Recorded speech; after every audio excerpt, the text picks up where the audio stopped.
Laguna State Polytechnic University, Santa Cruz Campus, College of Business Administration and Accountancy, Master in Public Administration, Extension and Training Services. The Laguna State Polytechnic University, Santa Cruz Campus, Extension and Training Services, the vision, mission, and objectives. The well-defined objectives. The extension agenda is in consonance with the local, regional, and national development thrusts and priorities. The extension program of the college is patterned on the thrust of the university as stated in the university's handbook for extension and is geared on the fulfillment of the College of Business, Administration and Accountancy and Master in Public Administration's mission and vision. Extension programs are designed from the service conducted by the college's research services unit to a certain community or populate. If an extension program is deemed necessary, the extension services unit will then model a program that is fit for the said community. The extension activities are grounded with the aim of helping the development of the community. Thus, LSPU, CBAA, and MPA envision to be the primary player in the social development in its constituents, not only to its administration, faculty, and students, but also to the Santa Cruz community and the rest of Laguna. Furthermore, it envisioned that the people of the community, aligned with the university's extension priority thrusts and programs, can be uplifted from helplessness to self-reliance, from ignorance to increased awareness, from indifference to positive involvement, and from aimlessness to commitment. The extension activities of the college are in congruence with the vision, mission, and goals of the university and the objectives of the college. The LSPU Extension and Training Services vision is a proactive player in the transformation of lives toward resilient, self-sufficient, and productive communities.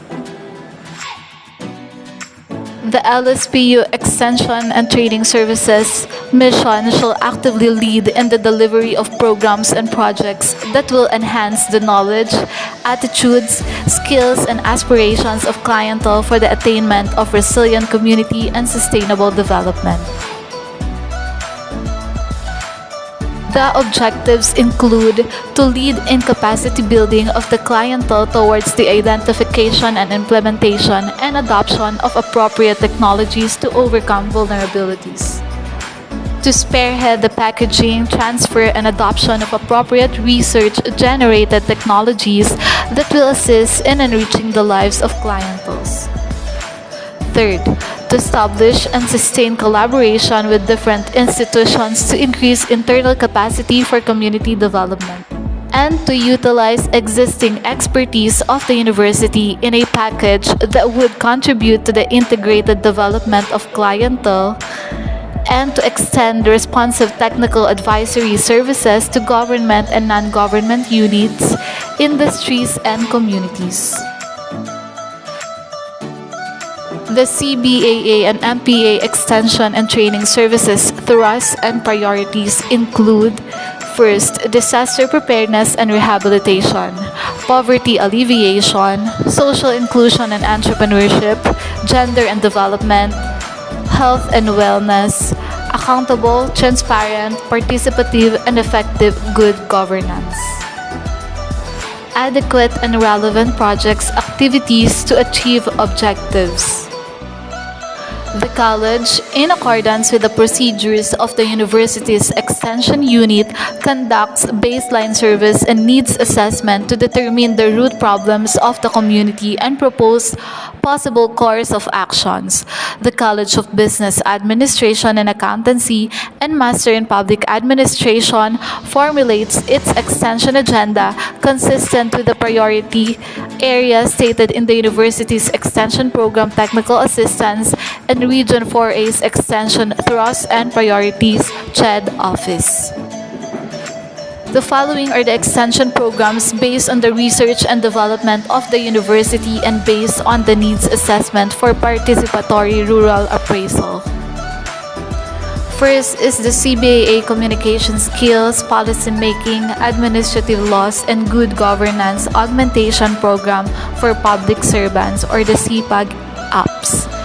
Next, CBAA BIS Mode, Business Interest and Self-Check, Management Opportunity Determination Employment. Third, Kalihim sa Makabagong Panahon. The College of Business Administration and Accountancy Master in Public Administration Extension Projects.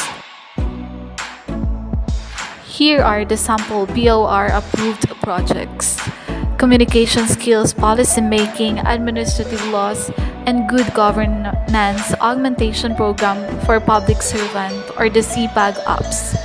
Second, BIS Mode, Business Interest and Self-Check Management, Opportunity Determination and Employment.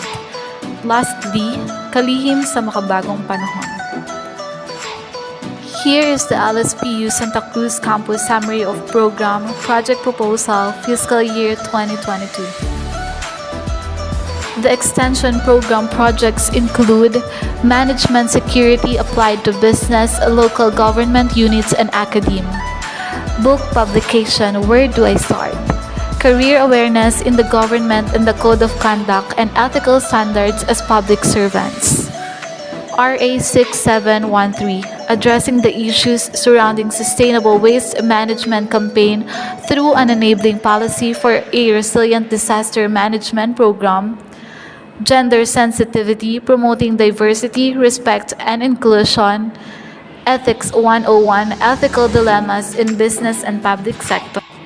Absolute, integrating digital and practical means in achieving camaraderie and adaptive skills in private and public sector. Literacy activity, an introduction to the world of accounting for private and public sector. Capturing market and professional services in public health. Organizational management training. BHW, optimizing communication skill in the public sector.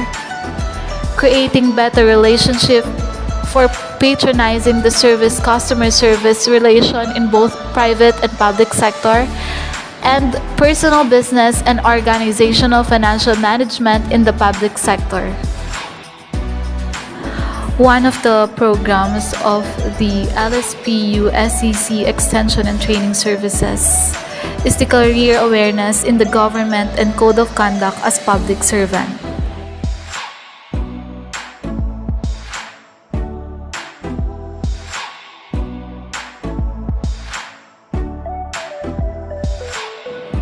We also have the human resource management in public sector towards resilient government.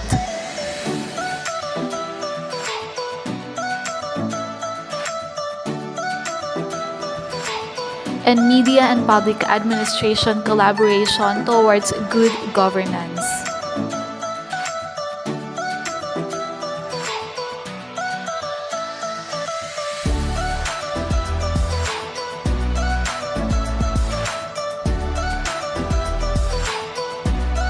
The LSPU SEC Extension and Training Services Systematic Procedures.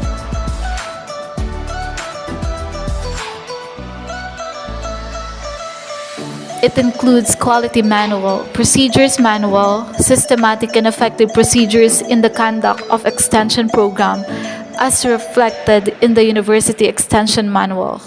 Proponents conceive the extension project through needs assessment or result of a research work. Proponents coordinates with the extension coordinator for the making of extension proposal. Extension proposal go through in-house and inception review. Once approved, an activity design should be encoded for approval. And once activity deemed is approved, this last phase is the implementation, monitoring, and evaluation of the project. Here is the general guidelines in the implementation of extension programs and projects.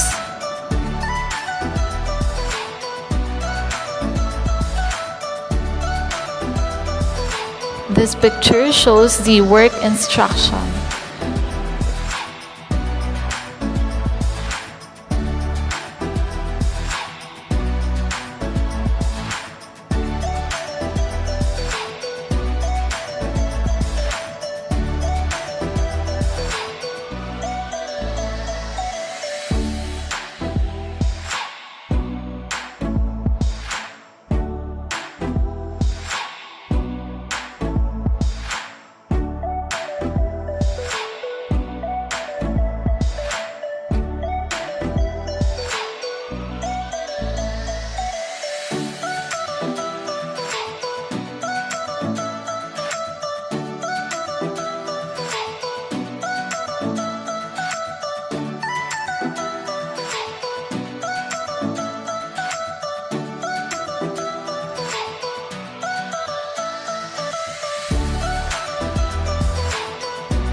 The LSPU SCC Extension and Training Services Reasonable Budget. Reasonable budget, the Master in Public Administration Extension budget, is taken from the budget of the University Extension Office as reflected in the annual plan of the Office of the Vice President for Research, Development, and Extension.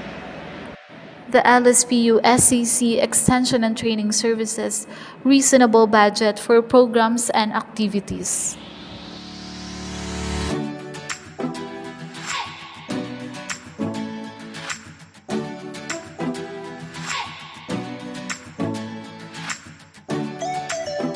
The LSPU SCC Extension and Training Services provision of materials and other resources. The provision of materials and other resources is to disseminate and spread out information with regards to the extension projects. Materials such as pamphlets, promotional video, newsletter, and electronic sources were used. This shows the purchase request, property acknowledgement receipt,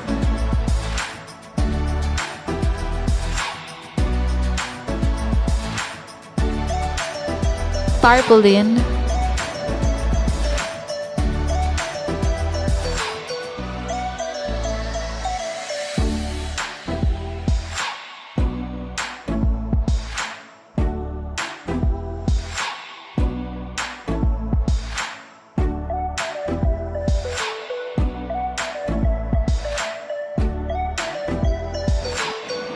the pamphlets,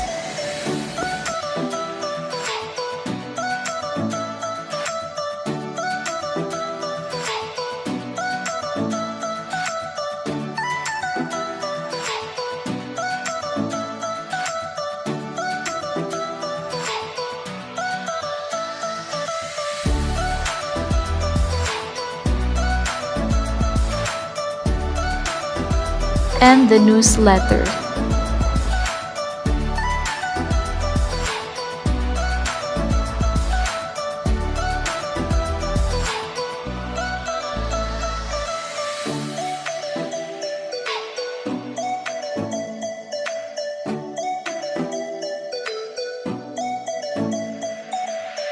LSPU SCC Extension and Training Services participation of significant number of faculty, staff, student, community in major projects and activities. Members of the faculty in the College of Business Administration and Accountancy and Master in Public Administration were involved in the extension project as reflected in the approved proposal. Here is the extension program or the project matrix wherein the CBAA and MPA faculty and MPA students were involved.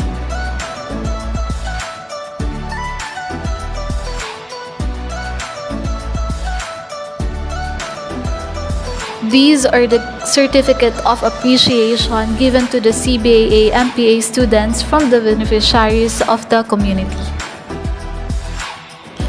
Here, the certificate of appreciation given to the CBAA MPA faculty staff from the beneficiaries of the community.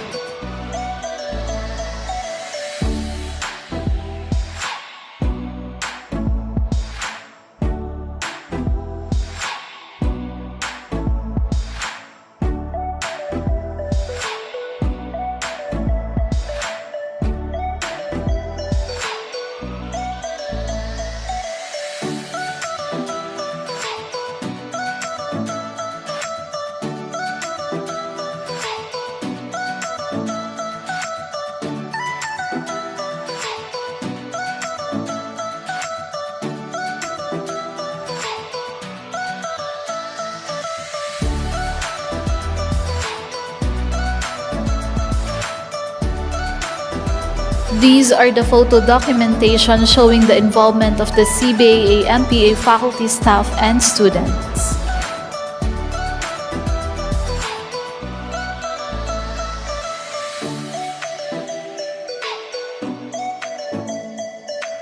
The LSPU SCC Extension and Training Services well-documented presentation. Well-documented presentation extension projects are well-documented from the very start of the program through preparation of needs assessment, survey, proposal, and other written output as the need arises. Pictures are also used as part of documentation. The extension project or the program title, extentionists involve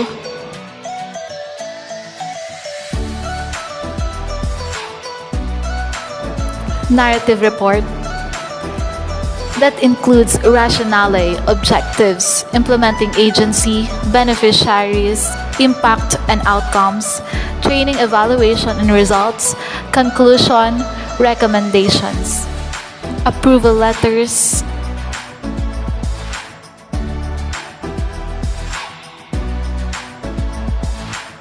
travel order,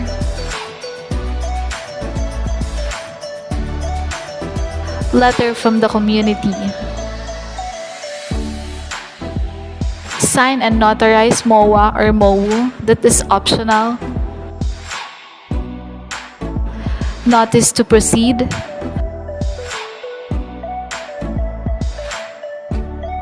attendance sheet,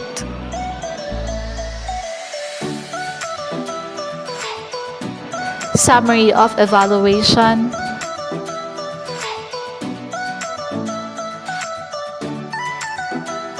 evaluation sheets, photo documentation.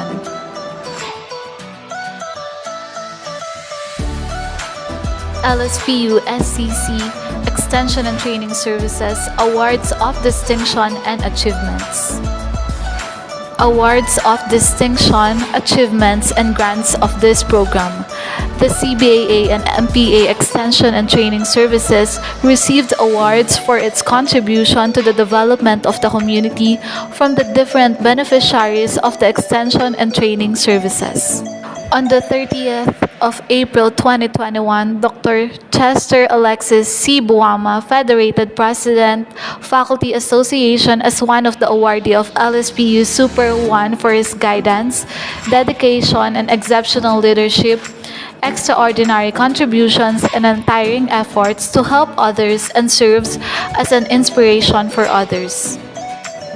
These are the certificates of appreciation given to the CBAA, MPA, ETS from the beneficiaries of the community for the college's remarkable execution of the training programs facilitated by the CBAA, MPA Extension and Training Services for the development of the community. The LSPU SCC Extension and Training Services Best Practices.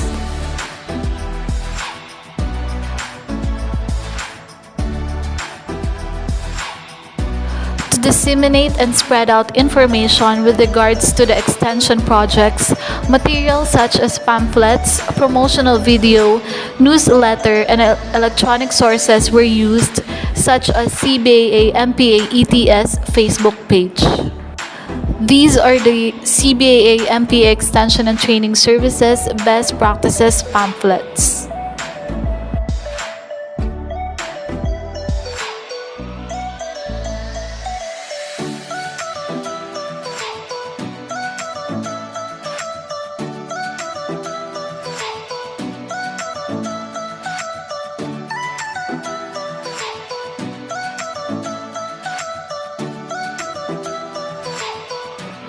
The flyers,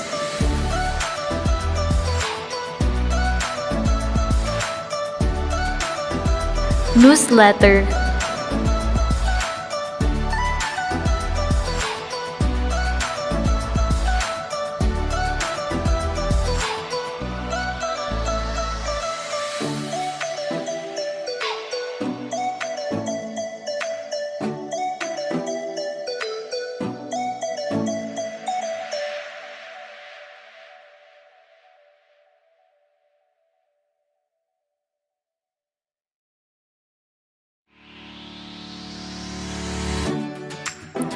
and the CBAA and MPA Extension and Training Services FB page.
Come and join us.